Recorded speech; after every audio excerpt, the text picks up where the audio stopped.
Welcome back to Eliances Heroes, where heroes in business align. To be part of our super community and find out more about Eliances, visit www.Eliances.com. Now, back to our super host, David Kogan, founder of Eliances. I got to tell you, I'm on cloud nine today. I mean, we just had Catherine Sekela, president of Junior Achievement of Arizona, so make sure you check her out at jaz.org. Later on, we're going to have Travis Watts, VP of Investor Relations at Direct Source Wealth. So go to directsourcewealth.com/hero.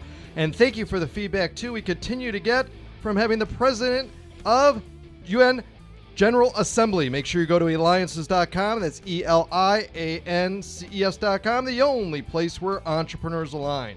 Well, it is a great honor to have her. Are you ready for this? Well, first, let me tell you what some companies, Apple, Zenefits, GoDaddy, Yelp, Amazon, Garmin, General Motors all have in common? Well, they were all involved with the Greater Phoenix Economic Council. That's GPEC, GPEC.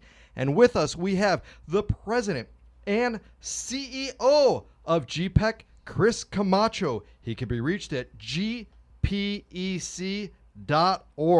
All right, Chris, let's get right into it. How in the world do you attract such amazing, ginormous companies to Arizona? There's a lot of ways we do that, but first it's we travel around the globe and give pitches to companies based upon a business case as to why they should operate in Greater Phoenix.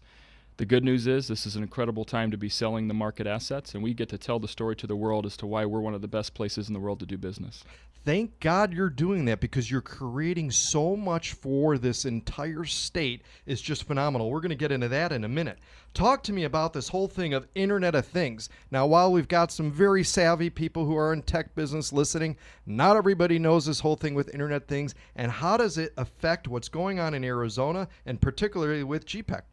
Well, the Internet of Things is it's an overused term, but it is changing the way that every business operates today and the way that the consumers interface with products and services. So we see the advancement of IoT in this region, from legacy microelectronics, aerospace and defense, healthcare. Imagine a future world where everything is connected, albeit autonomous vehicles, protecting data, consumer and healthcare wearables.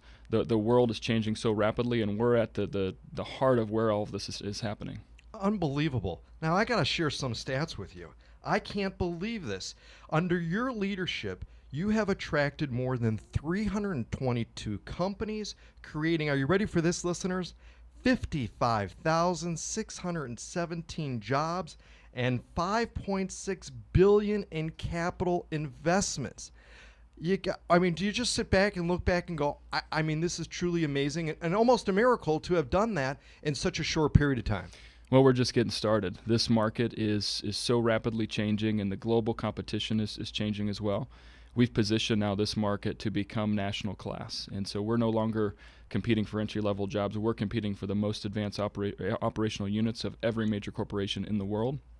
We just came off some exciting announcements just the last few weeks with companies like Deloitte adding a technology center here, Creighton adding to their medical school here in Central Phoenix. And the more and more projects that keep coming to the market, it's surreal that we're having such global success of recruiting companies to Greater Phoenix. Chris, what are some of the secrets, though? Because as you're going there and you're courting these companies, so are a gazillion other states and cities and so on. Yet you've been able to attract them. What are some of the skill sets that you feel one needs to be able to do this to make the magic?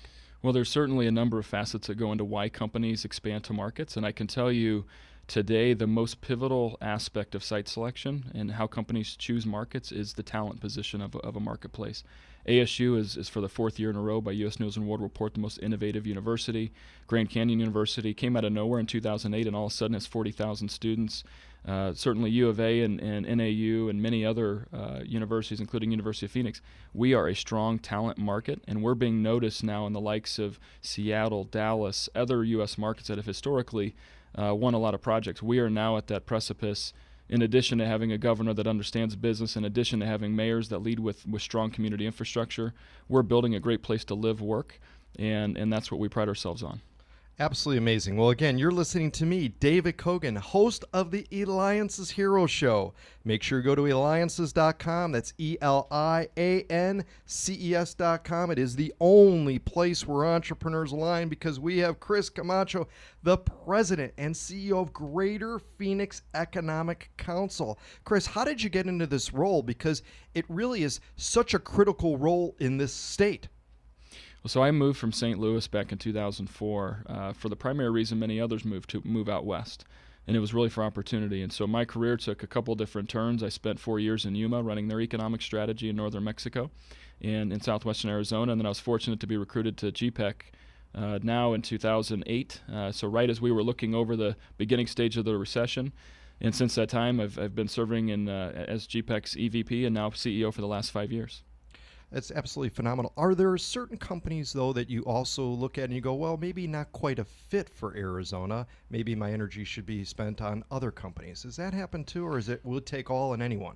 Well, our focus is advanced industry. We want to bring high-wage jobs for the citizens of Arizona, and ultimately we want to become a global technology hotbed whereby companies can access talent coming out of the universities. They can continue to ideate and create new products and services to go to market.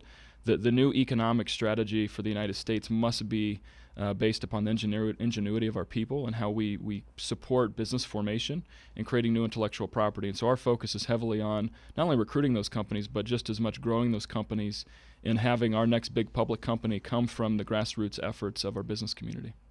Now, from what I understand is in the past few months, Arizona recently became the first state in the U.S. to create a regulatory sandbox program.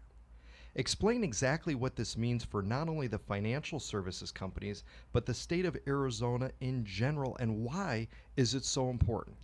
So think of Arizona as this term of like a proving grounds, where whether you're an autonomous vehicle and a company and you want to test your vehicle and demonstrate the technology in Arizona, or you're a financial services company that wants to test a new product with consumers, our policymakers, really led by the Attorney General's office and Governor Ducey, were heavily focused on streamlining the process for new technologies to get to market.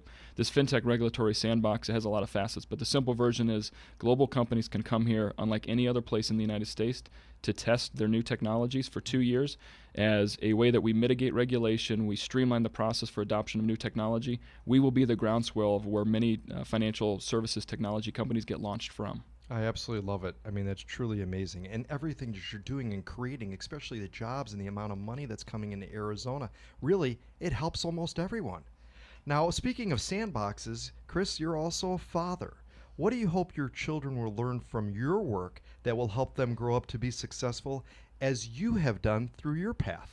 So I have 3 children, McKenna, Case, and Cameron, and I can tell you our conversations over the dinner table are about grit, it's about humility, it's about having an impact on your community.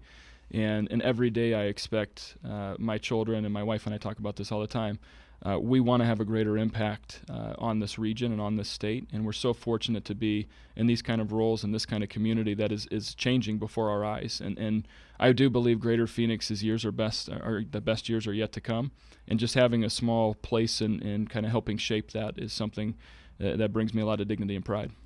Absolutely, truly amazing. And Chris, I hope you invite me over for dinner because I'd like to be part of those conversations. Anytime. Chris, you build a brighter future for all children, creating jobs in Phoenix and expanding the economy. That's a hero. Chris Camacho, President and CEO of Greater Phoenix Economic Council. You can reach him at gpec.org. This is David Kogan with Eliances, and when we come back, we're going to have Direct Source Wealth on. You can reach them at directsourcewealth.com/hero.